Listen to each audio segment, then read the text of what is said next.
Things like addictions, pride, laziness, gluttony, lust, and greed. Unfortunately, vices have been controlling people since the beginning of time. We have all sinned and given in to these vices, which is why many thinkers have thought about them throughout history. Vices make us act in ways that aren't logical, tempting us and making it hard to understand, while making us want the most basic human desires. In fact, they make us believe that vices are either good or not as bad as we might think. Stoicism becomes known as a strong way to fight vices. Stoics say that vices take away people's ability to think and choose freely, making them like animals whose instincts and wants control them. Stoicism is basically the practice of virtue all the time. It's an intellectual habit that keeps us away from vice and helps us live a full and happy life. As you may have learned, vice makes people very unhappy. At first it might seem satisfying, but that satisfaction is short-lived. It leaves behind pain, suffering, and misery when it fades. While vices may seem to make us happy, they actually drain us and leave a wound in our souls that can only be healed by virtue. It was Marcus Aurelius who said that vice is its own punishment, prone to harming themselves. Seneca also said that vice is the worst enemy and virtue is the best defense. I want to help you master yourself, get rid of your vices, and become happier and more moral in this video. The video will be split into two parts to make this possible. First, I'll talk about what a Stoic means by vice. And now I'll give you 10 tips on how to fight vice with virtue. Before we start, please think about giving the video a like to help get this idea out there. Sign up for updates and click the bell to make sure you don't miss anything. In the description, I've also put links to my other Stoic posts on different social media sites. Stoicism says that vice is bad behavior that is morally wrong, a soul disease that leads to irrational desires. It makes it hard to judge, hurts people, and destroys inner peace. People usually think of vanity, anger, fear, lust, greed, gluttony, and addictions as examples of vices. Marcus Aurelius writes beautifully about these changes in the soul. He says that ignorance and a lack of self-control are the main and worst vices. When you make a mistake about failing to use the virtue of wisdom, you end up with vice. There are two ways that our understanding can go when we are drunk or high. Either it thinks something is good when it's actually bad, or it knows what's bad. It tries to persuade itself that it's good. In both cases, the result is the same: confusion, the expression of error, the rejection of reason, and the freedom to enjoy and want things. By their very nature, impulses are selfish and irrational, lowering us to animal level. Giving in to vice means giving up reason, which is what makes us human, and becoming a slave to our passions. Giving up reason makes us dependent and easy to manipulate, because others can easily take advantage of our weaknesses. Marcus Aurelius said that the vices were found in the era of self-control, which came after the era of ignorance. However, falling into vices does not mean we have made a mistake that we can't fix. Seneca, on the other hand, said that virtue is the best cure for vice. So according to Stoicism, it is important to fight every day, practice virtue, try to become more calm and logical, and give up vices slowly. This task is hard, but it fits with the goal of finding true happiness. It wouldn't be as amazing or valuable if it were easy to be completely happy. If you think like a Stoic, you probably agree with these thoughts. Still, you may be curious about what you can do right now to fight your vices. Inside the second part of this video, I'll give you some tips on how to fight the power of vices and grow in virtue. Number 1. self-reflection, and getting to know yourself. Starting the process of beating vices starts with a deep reflection on oneself, a thoughtful journey through the complex landscape of one's own soul. It's a journey that requires a deep understanding of who you are. This isn't just a casual look inside. It takes conscious effort to find the hidden sides of your personality and understand the small details that make vices appealing. Dive into the depths of your mind and figure out the complicated parts that make up your personality. You have to carefully look at your feelings, actions, and thoughts. What are some of your vices that have sometimes affected the choices you've made? Recognize your weaknesses and face them head-on with honesty. It's not a sign of weakness to recognize these things about yourself. Instead, it's a sign of how strong and brave you are, and it's an important first step toward freedom from vice. As you learn more about yourself, you may have to face uncomfortable truths and see patterns that you hadn't seen before. When you do bad things, what makes you do them? Are there feelings or events outside of the person that cause this to happen? By carefully looking at it, you give yourself the tools you need to build a strong defense against the vices that might try to catch you. Remember that learning more about yourself is an ongoing process. Going through this process of self-reflection again and again is important because understanding yourself is not a static goal, but a journey that is always changing. Accept that the landscape of your inner world is always changing. It is in this growing understanding that you'll find the strength to face and beat your vices. Number 2, taking up the Odyssey of virtue. As you set out on the good path to overcoming your vices, it is important to remember that this is a deep journey of self-discovery, resilience, and change. Understanding that the way to freedom from vices is not a sprint or a leisurely stroll, but a marathon, is the first step toward long-lasting change. Know that this trip will take time, patience, and a strong commitment. Developing virtue requires a consistent and deliberate effort, just like making a strong sword requires careful craftsmanship. Some vices are so deeply rooted that they are part of who you are. In the course of time, they've become a part of your habits and responses. To break these deeply ingrained patterns, you have to work at it over time and consciously. As the seasons change, you will inevitably run into problems on your journey. It's important to understand that these setbacks don't mean you failed, but are instead necessary parts of the changing process in the ups and downs of personal growth. Making mistakes now and then is not only normal, but it can also teach you a lot. These times of trouble are when your strength and resilience are tested and built.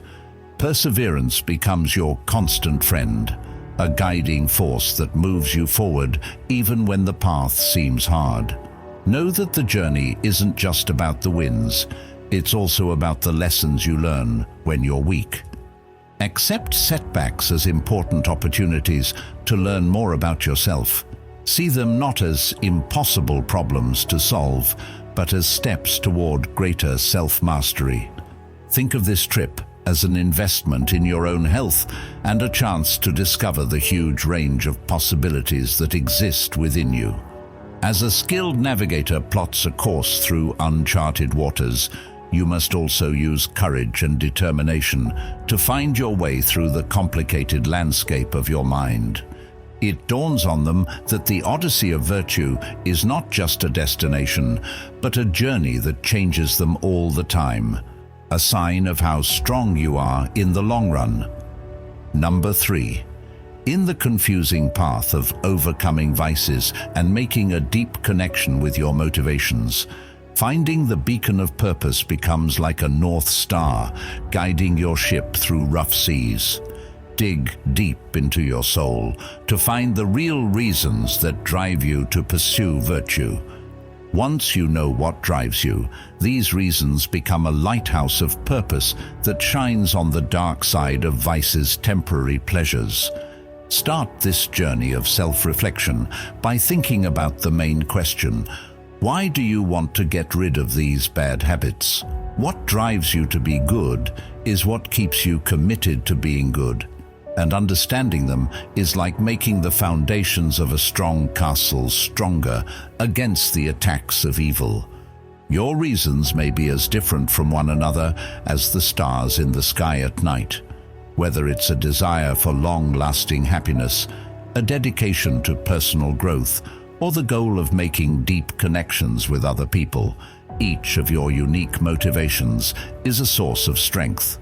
When you are facing challenges and temptations and are tempted by short-term pleasures, these motivations stand firm and remind you of the bigger purpose that goes beyond the temporary pleasures of vices. It is very important to deeply internalize these reasons for doing what you're doing.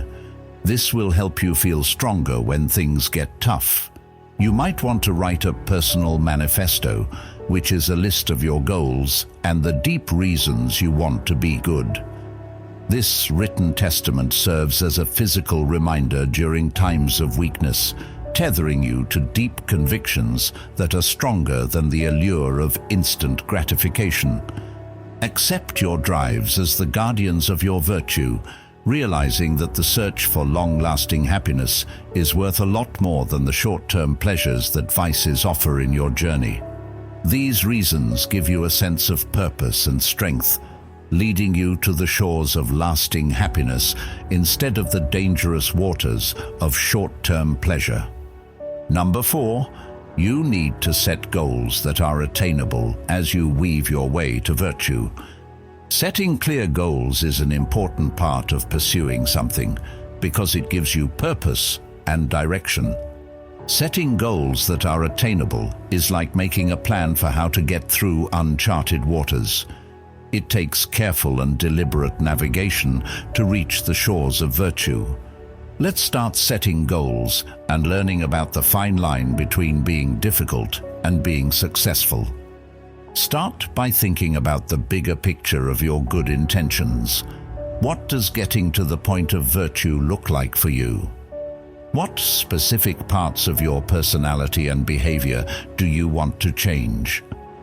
As you try to answer these, set specific, attainable goals that will both challenge your current habits and stay within your comfort zone. Recognizing how hard the task at hand is an important part of setting goals that are attainable. It's not easy to get rid of bad habits. It takes a coordinated effort, a dedication to progress, and an awareness that change happens gradually. Think of your goals as stepping stones. Each one brings you closer to the highest level of virtue. These goals should be like lighthouses that help you find your way through the rough waters of personal change. You should push yourself, but don't forget to keep a healthy dose of reality in mind. Expected actions that aren't realistic can make you angry and weaken the foundations of your good journey. Keep in mind that the journey is a marathon, not a sprint, and your goals should reflect this. To make good progress toward these goals, break the big goal of being good into smaller, more manageable steps. Celebrate every success, no matter how small, because it means you're making progress.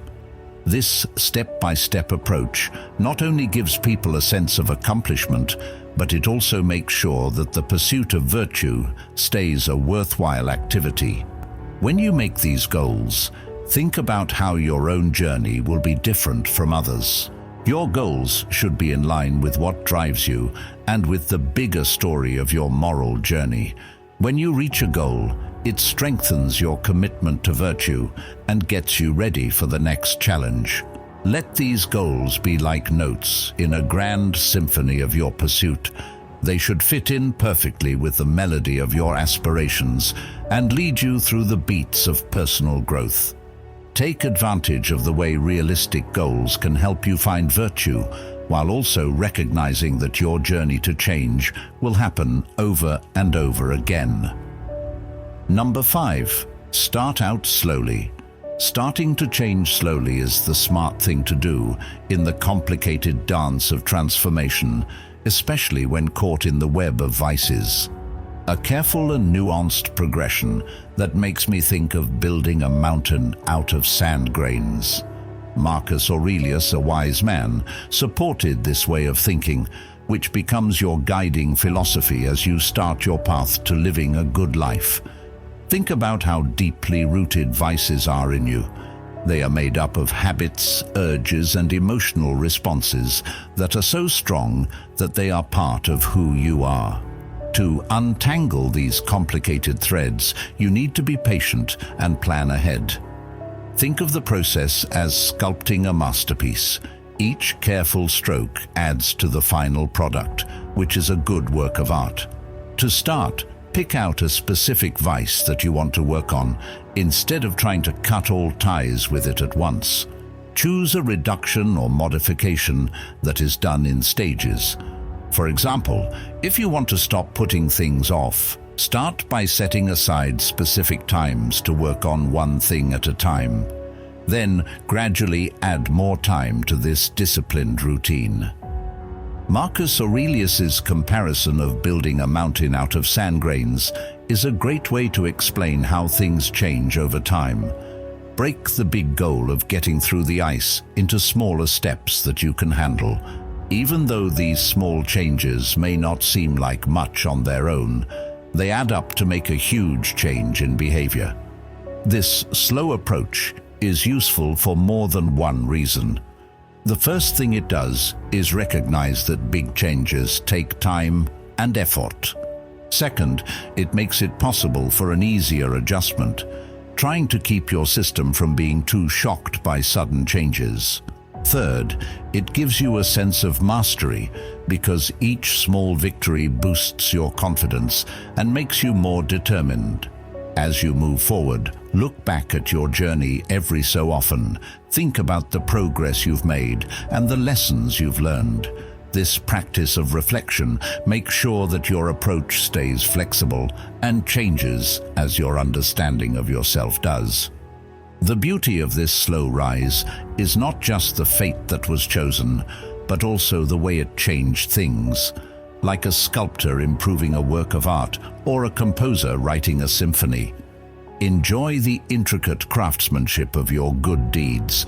Accept the small changes that happen over time as important strokes on the canvas of your character.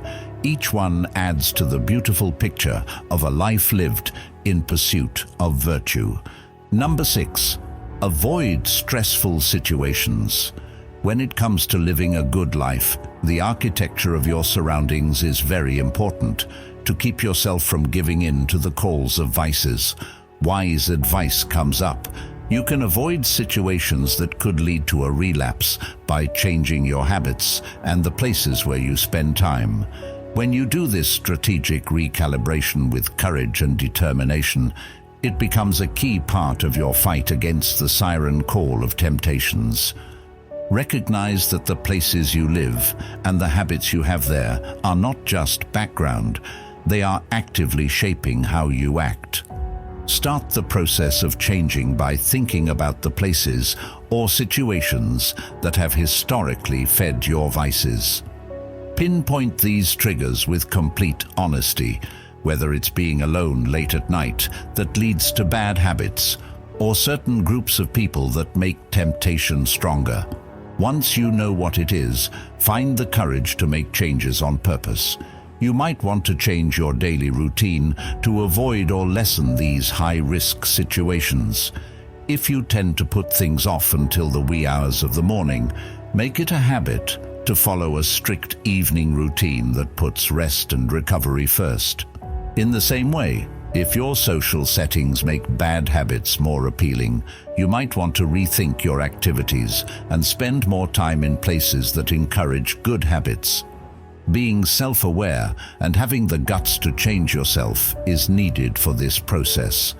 Don't be afraid to face the habits that get in the way of your progress toward virtue.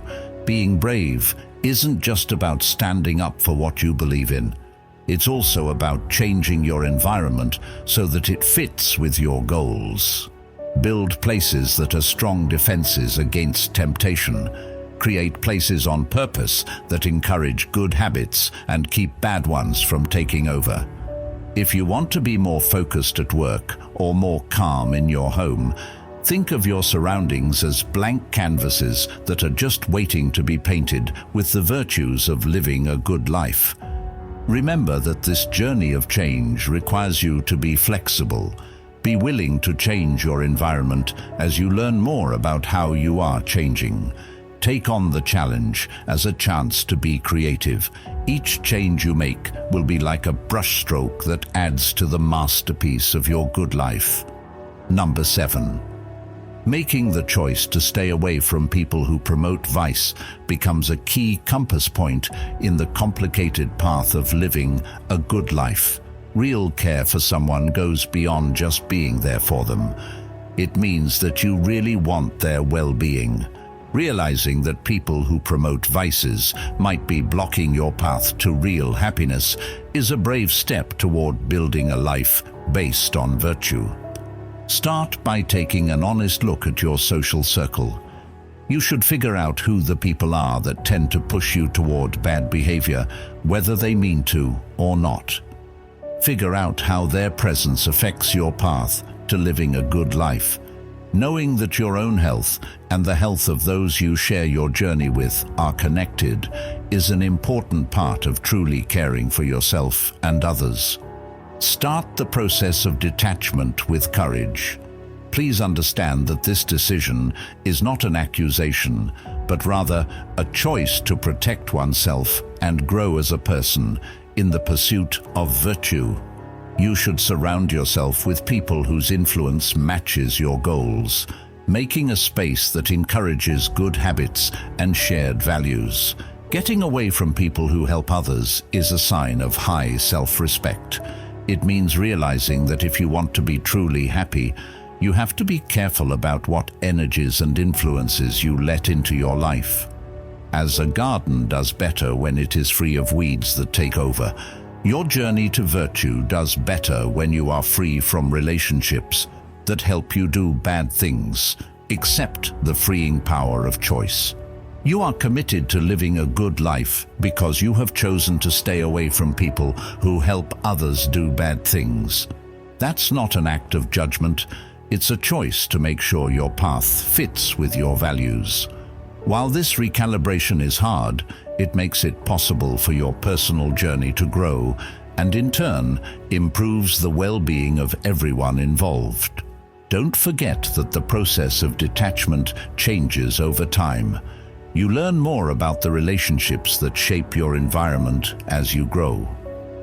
Pay attention to the ups and downs of relationships and make sure you're always around people who make you grow, spread happiness, and share your desire to be truly happy through good living. Number 8. Ask for help in the tapestry of personal change. When you realize that asking for help is both a sign of strength and a smart move, you become very wise. Don't be afraid to ask for help from other people based on their knowledge and experiences. Spend money on useful things that will help you on your journey. Some people have dealt with similar vices and come out on top, and they are ready to help and guide you. Realize that the path to virtue doesn't have to be a one-person show.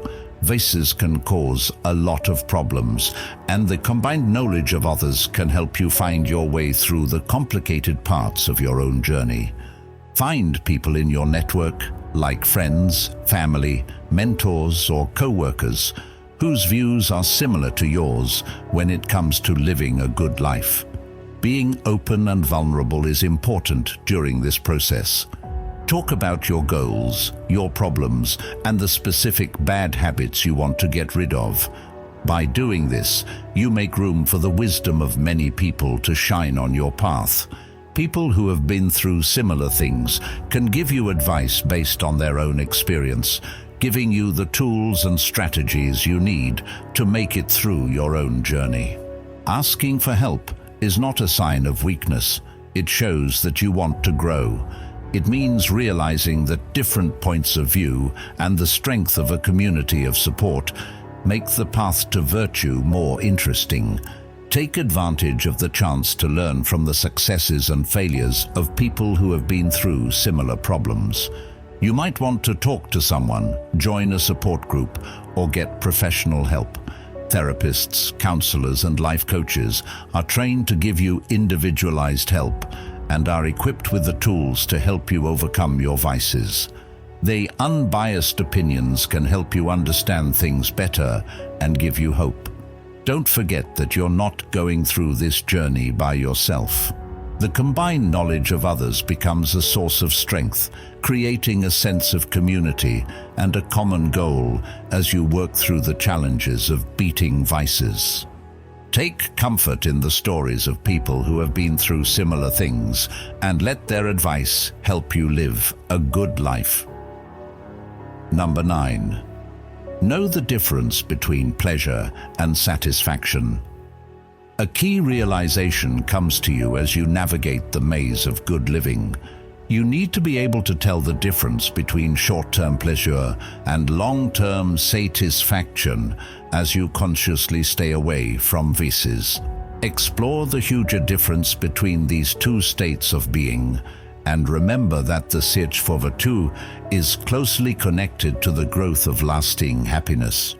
Know that pleasure, which is often short-lived and fleeting, is the immediate satisfaction you get from giving in to your vices. It's the fleeting feeling of happiness that comes in the form of a solution to short-term pain or desire. Satisfaction based on virtue, on the other hand, lasts longer than pleasure. When you act in line with your values and principles, you feel a deeper, more profound sense of happiness. Think of a flame that goes out and a steady glow as an example. Pleasure is like a candle flame. It gives you a short burst of warmth, but can be put out by the slightest breeze. Happiness, on the other hand, is like the steady, unwavering light of a well-kept fire. It keeps you warm and illuminated while you stay away from vices. Think about times in the past when a short-term pleasure may have hidden a deeper desire for long-term happiness. Realize that pursuing virtue requires a paradigm shift, a choice to put the long-term satisfaction that comes from living a good life ahead of the temporary appeal of vices. Practice being mindful in the choices you make every day. By thinking about whether an action is motivated by the desire for short-term pleasure or long-term satisfaction, this practice of self-reflection can help you make decisions that are good for your long-term health and happiness. Take it into account that the path to long-term happiness is not free of problems. It takes persistence, patience, and a strong dedication to moral principles. On the other hand, the benefits are huge. A life that is full of meaning, purpose, and a deep sense of satisfaction. Number 10. Think about the harm that can happen in the quiet place of good living. There is a deep moment of reckoning, a moment that makes you think about the harm you do when you give in to your vices. Explore the idea that vices are like rough currents in a big ocean. They create a spiral in the undertow that traps you and sends ripples that affect other people's lives.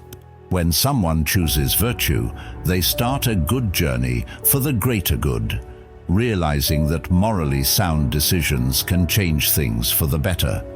To start this journey of reflection, you should recognize that vices hurt people in many different ways.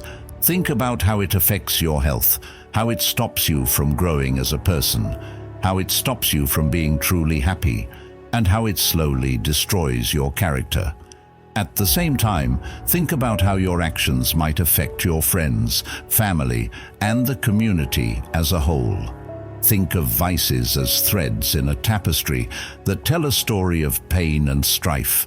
Just be aware that once the spiral of vices starts moving, It can pull everyone down into its harsh currents. This awareness is like a clarion call. It tells us to rise above the current and try to live a good life. Accept the idea that choosing virtue isn't just something you do by yourself, but something everyone does together for the greater good.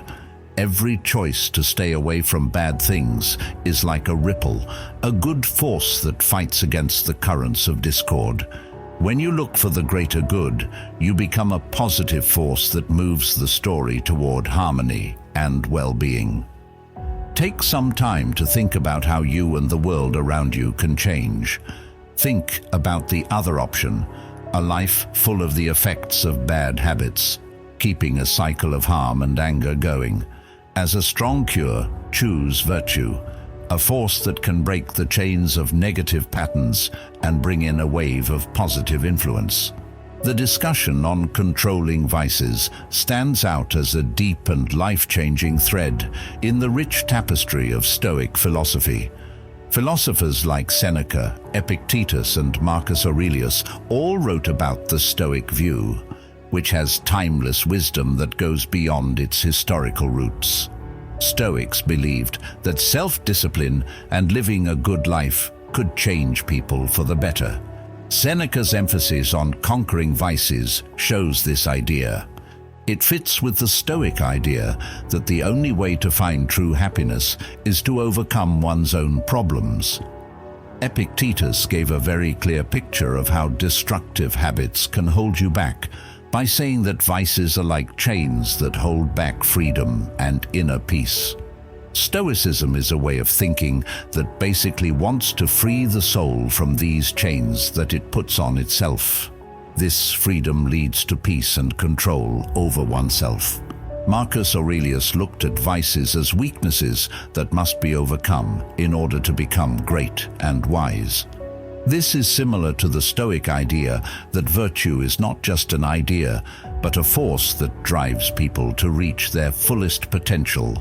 The battle against vices turns into a furnace for personal growth and the growth of wisdom. As a language model for artificial intelligence, as for me, I don't have any vices or struggle with them.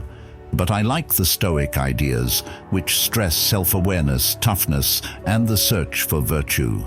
The Stoic way of controlling vices gives people a philosophical and practical way to deal with the complicated things going on in their own lives. People who want to follow the Stoic teachings on controlling their vices will need to be patient, think about themselves, and make a promise to keep getting better. The idea that vices get in the way of peace and real happiness is in line with the Stoic view that real happiness comes from living in harmony with reason and virtue. I want people to share their thoughts on the Stoic doctrine about controlling vices, whether they have had trouble getting rid of vices or have been successful in their pursuit of virtue. Sharing our individual journeys can help us gain a deeper understanding of how Stoic ideas apply to today's search for a meaningful and good life.